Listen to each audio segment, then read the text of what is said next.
What's up, guys? Maidenslave here, and today we're talking about A Matter of Life and Death. Now, A Matter of Life and Death is the follow-up to the highly anticipated Dance of Death, and unlike Dance of Death, Iron Maiden were very quiet while they were making Matter of Life and Death. They didn't build it up too much. They were very quiet about it. You know, I remember when I first heard about it, you know, they released Reincarnation of Benjamin Brigg, the video, and it just kind of came out of the nowhere. Like, they didn't talk about it at all. They were extremely quiet about it. And you know, usually when that happens, they usually produce pretty good music. And I remember the first time I saw the video for Reincarnation of Benjamin Brigg, it just kind of hit me. I was like, whoa, that sounds a lot different. The first thing that came to my mind was, that's not Maiden. But then I listened to it a little bit more. I listened to it again, and I was like, wow, that's really good. Like, it sounds very different, you know. And who would have thought that Iron Maiden still had it in them to produce something original, you know, something different. You know, as you'll see later on, they start getting into, you know, kind of a repetitious pattern later on down the line. And a lot of people say from, you know, even Dance of Death, Brave New World, but whatever. Now, A Matter of Life and Death is a quantum leap from Dance of Death. The music on it is brilliant, extremely brilliant. You know, and to me, I always kind of pictured it as like X Factor with Bruce Dickinson, you know, and not just because it is 70 minutes, but just kind of the style of the music. You know, it's a dark album. It's pretty complex. It's not as good as the X Factor. It suffers from chorus retardation a lot. It's all over the place, but nonetheless, it's still a really good album. Really strong album. We can start with the artwork. The artwork on it is definitely a lot better than Dance of Death. I mean, pretty much anything is, but still, it's not that good. And I believe the art was done by Tim Bradstreet, who is he does a lot of art for comic books. And, you know, as you can kind of tell in the art, it does kind of look a little bit comic-y. And no, it's not a bad picture, but the main problem with it is Eddie himself. Tim does not do a good job with Eddie. Once again, it's like, who the fuck is that creature? It doesn't look like Eddie. His head's too small. It's not, you know, when you think of a good Iron Maiden album, Eddie is the main part of the picture. His face is beautiful, like on Brave New World, like on Power Slave. It's better than Dance of Death, but it's nothing great. Yeah, pretty much that's it. As far as Iron Maiden goes, other than that, it's an okay cover. It's dark. I kind of like the colors of it. I do really like the logo of the Eddie head with the guns. That is really cool. I think that just that figure and the flag and everything alone is better than the actual picture, and especially it's better than Eddie.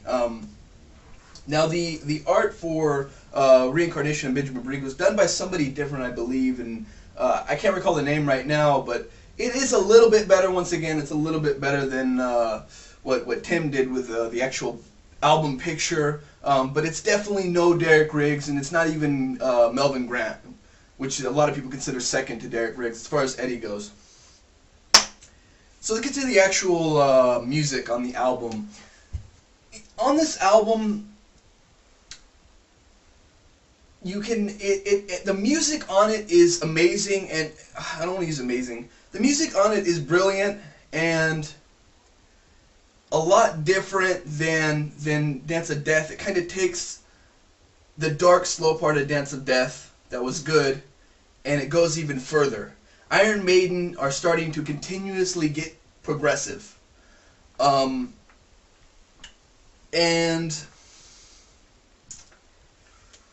it works out on this album. It actually does work out on this album. The album opens up with Different World, which, unlike the rest of the album, is a very upbeat song.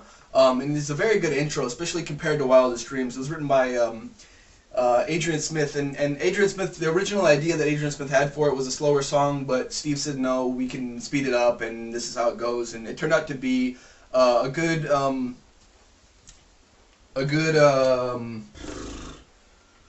what am I saying? It ended up being a good opener. It's fast, you know, it's kind of like The Wicker Man. It's just a good opener. Chorus repeats a little bit too much, but you know, it's okay. There is, I'm going to nitpick for 1 second, and I didn't talk about this on Dance of Death. There is something that Maiden did. At the very beginning of Different World, Nico does, he like goes, "Aye!" And for me, I know that I'm nitpicking the hell out of this, but for me, it's just like I skip the song. Sometimes I'll skip the song just because I don't want to hear that. It sounds stupid. And he did kind of the same thing on Wildest Dreams when he counts it in. I don't want to hear that. It totally, for me, once again, I know I'm nitpicking, but it's just stupid. There you go. It's stupid. The song itself's not that bad. It was another single on the album, and yeah, it's not that bad. Going into These Colors Don't Run, which I'm very sure that a lot of you guys are familiar with the content is about. The whole fiasco with Iron Maiden in 2005 with Ozfest and all this. And I might do a separate video one day talking about how I feel about that, but right now I'm just not going to do that. I don't want this video to be too long. Basically, it's about pride. It's about, you know, These Colors Don't Run. It's about war. The song itself is spectacular. Definitely a great moment on the album. It does suffer from chorus retardation. A little bit too much in there. It's a little bit too long, but the musical interlude is really, really, really, really, really good. Now I'm going to do what I usually do and stop going down the album, and I'm going to talk about the production on the album. The production, technically, the album sounds really good, but the band on this album, you can start to feel them aging on A Matter of Life and Death. It doesn't sound tight anymore. It sounds very loose, and the 3 guitar thing is not working anymore at all for me at this point. You can hear all 3 of them. They're all sticking out, and you can hear, like, I know it's Yannick. You can hear him trying to harmonize a lot of times, and it doesn't work. It just sounds messy. The band is starting to actually sound old, and you can actually start to hear Bruce's vocals. There's times on this album, not too much, but there's actually times on this album where it feels like Bruce's vocals, you know, are straining. He's straining. And I think a lot of it is age, but another big part of it, I think, is the fact that they're touring way too fucking much nowadays. Nowadays, they're going album, then they do a history, then they do an album, then they do a history. I think they're touring completely beyond their means, and Bruce's vocals are just falling apart at this point, and the band is starting to slow down and fall apart at this point too. However, this album produces excellent music that completely saves any of what I just said. So anyways, moving on to Brighter Than a Thousand Suns. Once again, it's a very good song. Starts out slow. It uses the formula from the X Factor mixed with the chorus retardation. It's really good. Sometimes I kind of want to skip it because it repeats the chorus too many times. But other than that, it is a really cool song written about nuclear war and all this stuff. Next song on the album is The Pilgrim. A much more upbeat song on the album, has a really cool drum intro, and it is kind of a breath of fresh air on the album. It's kind of a breather, because there's a lot of long songs on this album, and it's very short, and the way it starts out, it sounds kind of weird and happy, but once it gets into the actual, you know, singing, and the chorus isn't bad either, once it gets into it, it's actually a really cool song, kind of has an Eastern flavor to it, which was really cool. I believe it was actually written by Yannick Gers, one of his better performances. But yeah, moving on to The Longest Day. One of my personal favorites on the album. The way that this album builds, it starts slow and it builds to a breaking point. I think that it completely executes it in the right way. There's a lot of Iron Maiden songs, especially after this album, and we'll talk about that later, that have intros that are unnecessary. This intro actually feels like it's going somewhere, and it builds the right way. Especially as soon as Bruce mentions the rocks falling. It's about D-Day. And as soon as Bruce mentions about the rocks falling from the mountains on the beaches of Normandy, Nico does the tom, and it's just amazing. And when it comes in, definitely one of the best performances as far as Bruce's vocals go. It's just, it sounds like old Bruce again on that part. An excellent song, and it's very, very progressive. It gets into kind of a slow breakdown in the middle there, and it's really, really, really good. Written by Steve Harris. Next on the album is Out of the Shadows, which was written by Bruce, and it's about birth, it's about conception, and it's very similar in structure to Wasting Love, so it's not a bad song, it's not a very long song, it's just a pretty good song, but it does, again, it does suffer from too many chorus repeats. I mean, you can argue that the song is only about, I think, 5 minutes, so maybe it's not too much, but once he gets to the chorus, he just does the chorus for the rest of the song, you know. Other than that, though, it's a pretty good song. And, you know, here we are at the reincarnation of Benjamin Brieg. Like I said, when I first heard this song, there was something about it that I didn't like. It didn't sound maiden-y to me, but over time, it has definitely aged like a fine wine. It's one of the best moments on the album for me.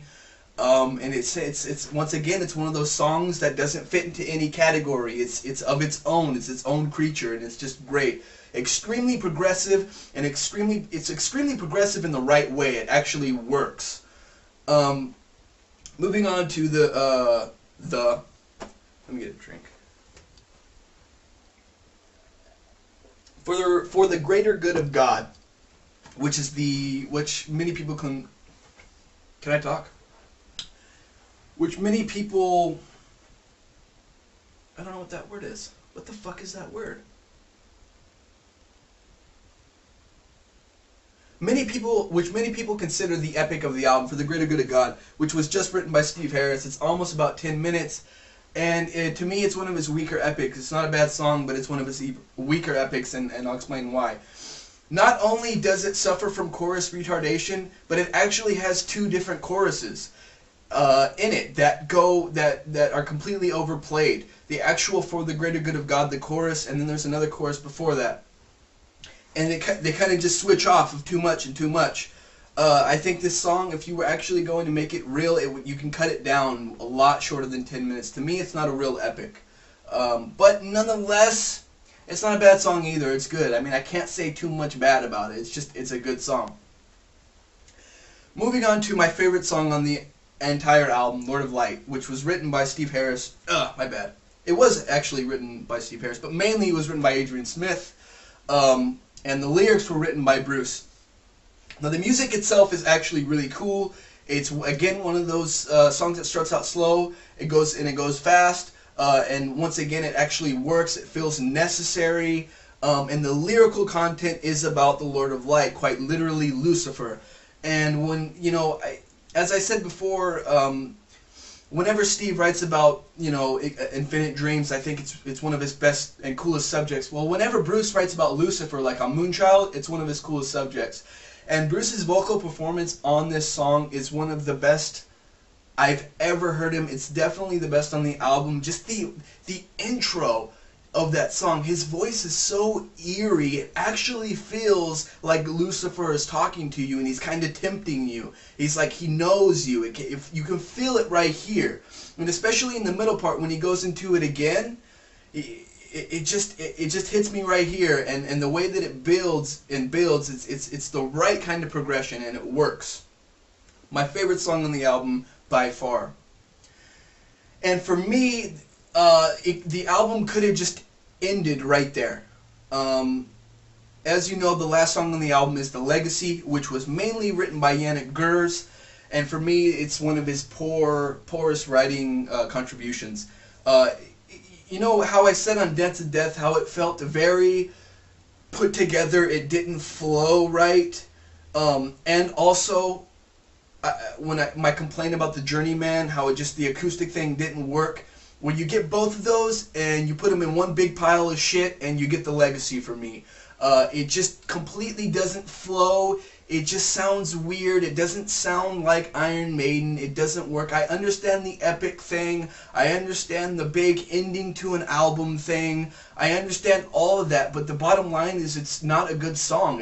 I skip it every single time. After Lord of Light, I'm done with this album.